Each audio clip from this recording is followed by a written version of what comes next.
1500s, a time when European powers were at their most ruthless. The Portuguese had set up shop in Goa and were eyeing more land in India.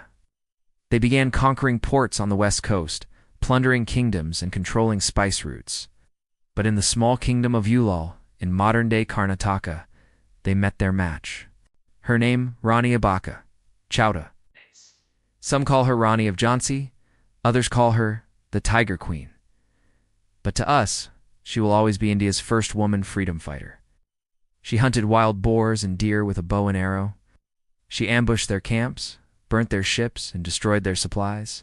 In the 1600s, 200 years after Abbakka's death, the Kingdom of Kukan became the first Indian state to throw off the Portuguese yoke. And this wouldn't have been possible without the foundation laid by Rani Abbakka. This went on for years until one day when her estranged husband, the Raja of Ullal, betrayed her. A name synonymous with courage and resistance, a name that inspires awe and respect even today. He handed over the kingdom to the Portuguese and fled with his life. Before Rani Laxmi, before the Sepoy Mutiny, there was Rani Abbakka.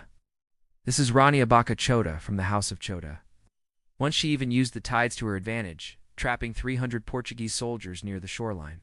Don't forget to share this with your friends and family. We'll catch you next time. She continued to fight alongside her son, the true heir to the throne. But eventually she was captured and chained up in the Portuguese fort. Even then, she wouldn't bow down. Her final words are unknown, but her legend lives on through the ages. They were stuck knee-deep in water as the tide turned, unable to flee or fight back. And all Abbakka's men did was make some repairs to the old town walls and watch as the helpless Portuguese burned to death.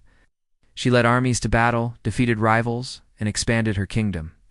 When the Portuguese viceroy demanded tribute from her, she simply said no, and that's when war began. You see, Rani Abbakka wasn't your average queen.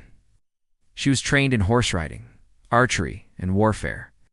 To fight the heavily armed Portuguese, Rani Abbakka used guerrilla tactics. The Portuguese weren't giving up so easily, so they attacked again and again. But each time, they were repelled by Rani Abbakka's forces. Yet Rani Abbakka refused to surrender. After her death, her son took over the resistance.